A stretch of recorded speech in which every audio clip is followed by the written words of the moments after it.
tell a tale of Gray Bush Gardens. And I doubt if I put this up for everybody, but at Gray Bush Gardens, they have a lot of old women.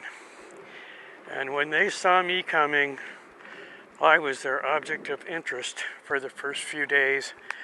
Now that I've been there for a month, they've kind of lightened up.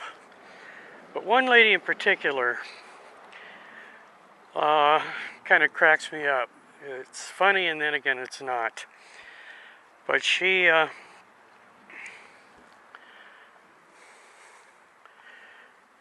me yesterday if I was going to the Furry Scurry, which is a dog event in Washington Park. And I guess it costs $50 to enter it, and she's already paid for the tickets for her and her granddaughter. And she said she wouldn't be able to go because she didn't think she could walk that far. And she told me that her granddaughter was 14, autistic, and wore headphones to muffle sounds because anyway, the girl wears these headphones, so she can't hear loud noises because they frighten her. And she wanted to know if I would take her to the Furry Scurry. I just looked at her and said, I am unable to do that. And she said, well, it takes a very special kind of person to take care of an autistic child. And I said, well, yes, indeed, I'm sure it does. And then I made my escape. What amazes me is I don't know this woman at all. And here she wants me to take her 14-year-old granddaughter to this event in Washington Park. I've never met this girl. I've never met this girl's parents. It just seemed really odd. Unbelievable. She also, when I first moved there, pointed to the pipes that come up from the sewer system. They're round pipes that come out of the roof. And she was very angry because they didn't have anything covering them. And I said, I don't think they're designed that way. That's not how they're engineered. She said, well, no, that's wrong. They need to be covered because dirt and leaves and everything can get in there. And, well, I knew these people that they had to dig out their whole wall. And, oh, she went on and on and on. And I said, well, that's something you'll have to take up with the building engineers. And left it at that. And then when I first moved in, it was the first day, the ladies all were sitting out in the yard and wanted me to sit with them. And one of them said, I've got HBO, why don't you come over and watch Game Change, that movie about Sarah Palin? And I said, oh, I'd love to see that. And so then they decided they would all make a party of it. We were going to do this on a Saturday. Well, Saturday came, and I saw her outside, and she said, can we do this some other time?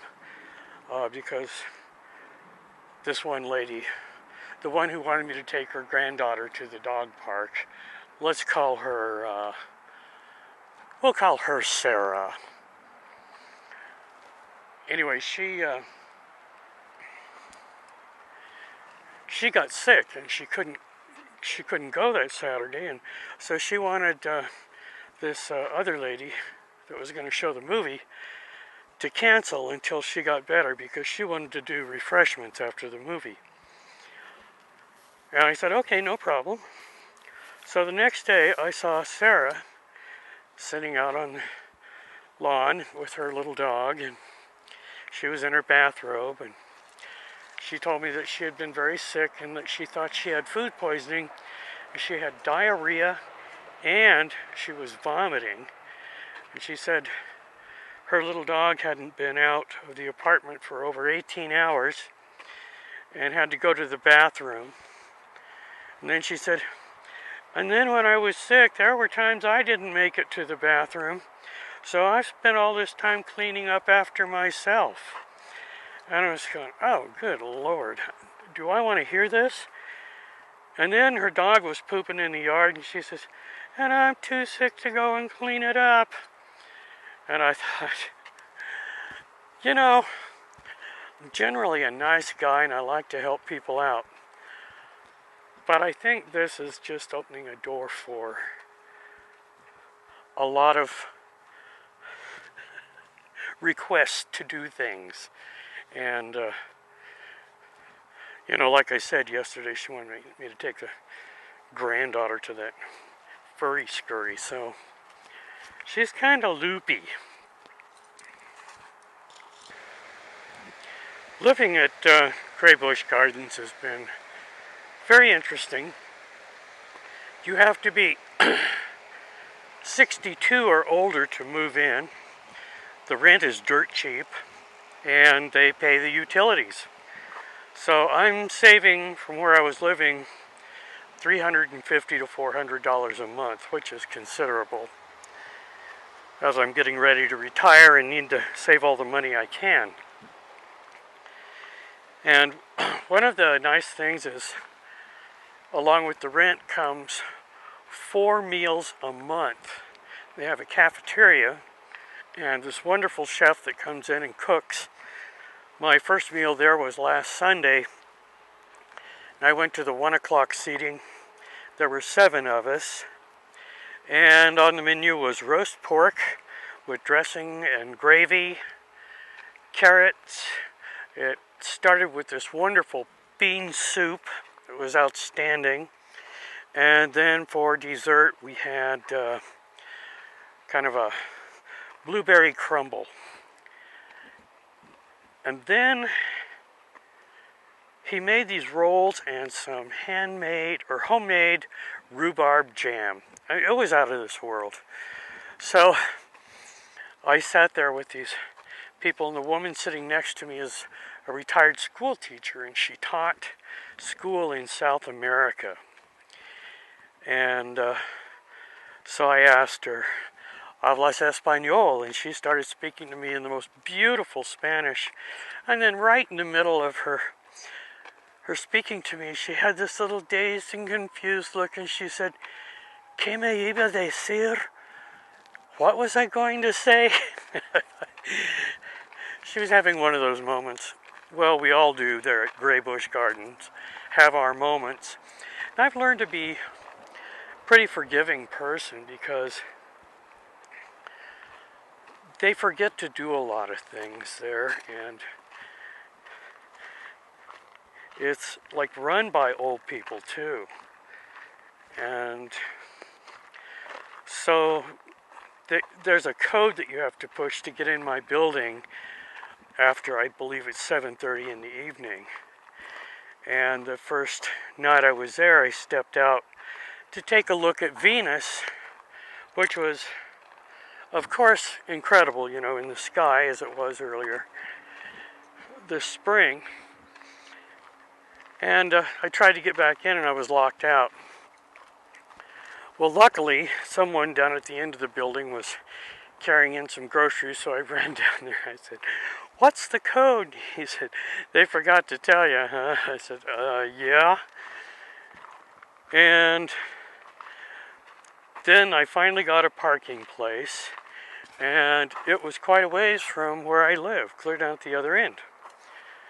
So the woman that used to live in my apartment, they assigned her a place to park that was way, way away. So she said, "Let's just trade." And I said, "Oh, I've heard that's not a good idea." And she said, "If there's a problem, you have them come and talk to me." I thought, well, okay. So far, nobody said anything about it, and I am a lot closer.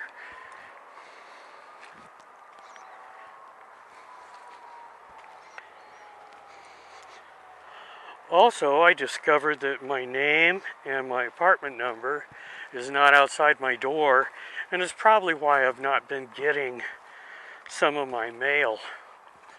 some of the mailmen know, and mail carriers. Some of the mail carriers know and some of them don't.